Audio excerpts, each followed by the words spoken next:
Yes, everybody. Hope you are well, and thank you for joining me. Hashtag One Job John on the Vape Show for another review. Now, before we get stuck into the ins and the outs and the ups and the downs of the Innokin Kroma 217, please, if you haven't already, make sure you subscribe to the channel and give this little video a like. And any questions, feel free to fire them in the comments. And if there's anything that you would like to see us review or anything that you would like to see us do in video format, please do let us know in the comments. But for now, we are going to get stuck in to this little beauty. This is the Innokin Kroma 217 Z-Force. So Z-Force being the tank, Kroma 217 being the mod. Now, the one which they have sent me comes with a lovely resin style sticker on the insert, which up close you can see is a sticker, but from a distance looks pretty sweet. Looks pretty sweet. You've got that nice old solid zinc alloy body on here, so it's got a nice bit of weight to it. It feels really good in hand with the shape of it, very ergonomic, and the fact that the screen is the fire button it's a plus and a minus for me.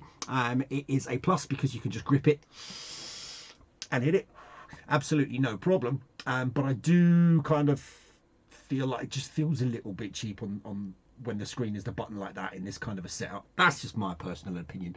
But the 217 is a 21700 battery mod, so it will come with the box, of course. And again, props to Innokin as always, because this is a 100% recyclable packaging box. So everything is card in here. The wrapping for the coil is paper. You've got inside of here your battery sleeve, so if you want to run 18650, you just simply slide it into that and away you go. Clever little feature on this one, it's magnetic, so when you slide it into the mod, it'll actually stay inside of the mod by itself, which is pretty handy. We have also in here, of course, all your usual instructions and paraphernalia. You'll have your spare coil. It will come with a spare, right camera, 0.3 ohm coil capable of 30 to 40 watts. The main 0.2 is the one that came in it originally, which I have since used through. And that one is a 40 to 60, I believe. This is the USB-C lead that comes supplied, nice and short, which makes it a little bit useless. And you kind of think, do you know what, if it's going to come out like 6 inches long, maybe don't bother.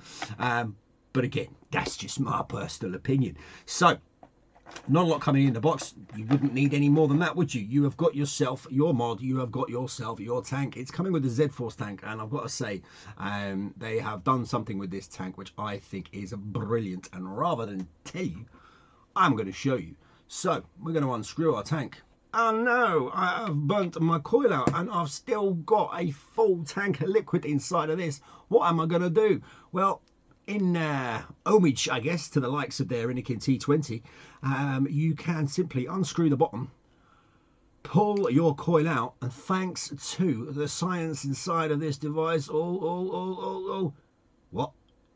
No leakage, full tank of liquid, nothing's coming out.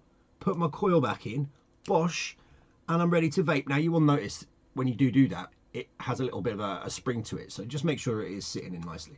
Then screw the base back in on her, and you are ready to vape, which is a brilliant feature for me, because so many tanks you can't do that on. So props to Innokin for that. You have got yourself a lovely little top fill option. Now there's two little screws on the top of that tank, and they're basically a little guide as to where you push from. So you find your two little grub screws and you simply push the top cap open, and there is your fill port. Of course, you've got your little rubber seal over there to try and stop any liquid from coming out, and then once you've filled her, bosh, you close that back over again. Happy days, simple dimple. I have put the fat glass on this. 2 mil just isn't enough.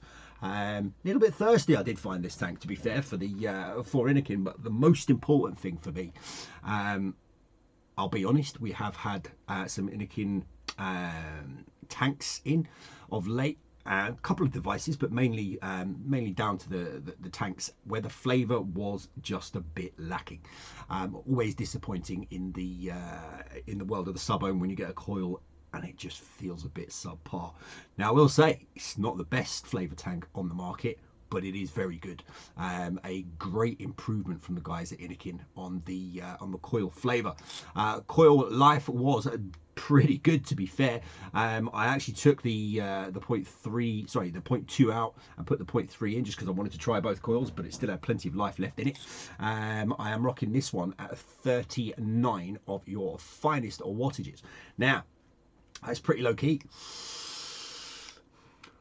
But for the coil, for the flavour, it still hits nicely at such a low wattage. So for a 21700 battery, you're going to get a decent amount of life out of that.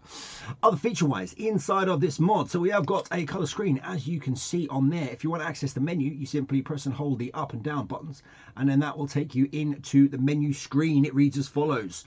We have the coil plus, which if you click on the screen will take you in. You can select between a wattage and a voltage. If we click down to the bottom, that is your little back button, which is handy. You don't have to completely come out of the menu and go in again. We can then go down to power, click on that. We've got again wattage or voltage. If we click on wattage, boom, we have got soft, we have got normal, we have got hard. So if you're like myself and you're like a big hit to begin with, I rock it on hard, so I've got instant power coming through there, and again delivers very well. So what else do we have in there? We have got the refresh option, which is like this Innokin thing that they've come up with that allows you to refresh a coil without using it. It's rather unique to them. Again, is a life-changing option? No. Is it nice to have it there? Well, it's there. You know, it's not going to make or break your decision when it comes to buying the device, but it is nice to have these little things on there. Then if you go into the settings menu, we have got ourselves the timeouts. We've got the cutoff, we've got device ID, we've got the reset for the likes of your puff counter, and then we have an exit option. So not a huge amount going on inside there, but what more would you expect? The button does take a nice click, which is good, because if it was too soft, you'd find yourself accidentally firing it, but there's no accidental firing on this one without taking a real good class to it. So I quite like that. USB-C charge to the base of the device, and then the battery is going in through the bottom via a push and slide option.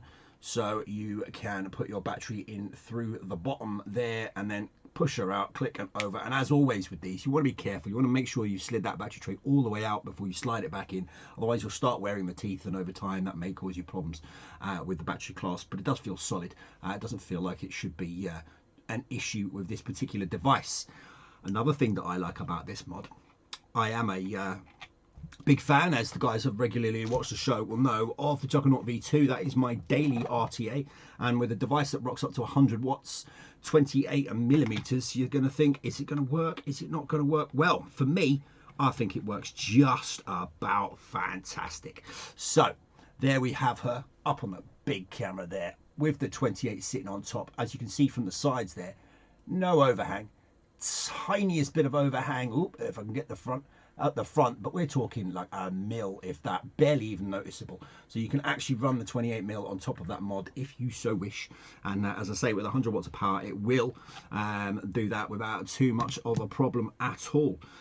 But as a combo, as a sub-ohm setup combo, it is a great little option. I've been surprised in a pleasant way with the ZF coil from Innokin, giving it that 3 clicks to turn her on, John. 3 clicks to turn her on. Giving you that decent flavour hit. And I've got to be fair, as I say, I've actually been on the Falcon King just the last 24 hours, and I've put the same liquid into this, and for me the flavour is better coming from the Z-Force tank than it is on the Falcon King. So all in all, a solid option, a great bit of kit from Innokin in the sub-ohm world. Not overly large, feels really nice in hand, does have a quality feel to it. Shame about the sticker for me a little bit, because it does feel quite quality in hand apart from that sticker. As I say, you can get over the kind of clicky from the full plastic fire button on there. I think it does work quite well from a visual point of view, because you don't have a separate fire button, you just have the screen to press. So yeah, all in all, for me, a winner chicken dinner from the guys at Innokin in the form of the Kroma 217 if you are after a single 21700 device capable of delivering 100 watts and you're thinking maybe try a new sub-ohm tank. I don't think you'll be disappointed with this setup. I don't think you'll be disappointed at all. But there we have it, the Innokin Kroma 217 Z-Force from Innokin.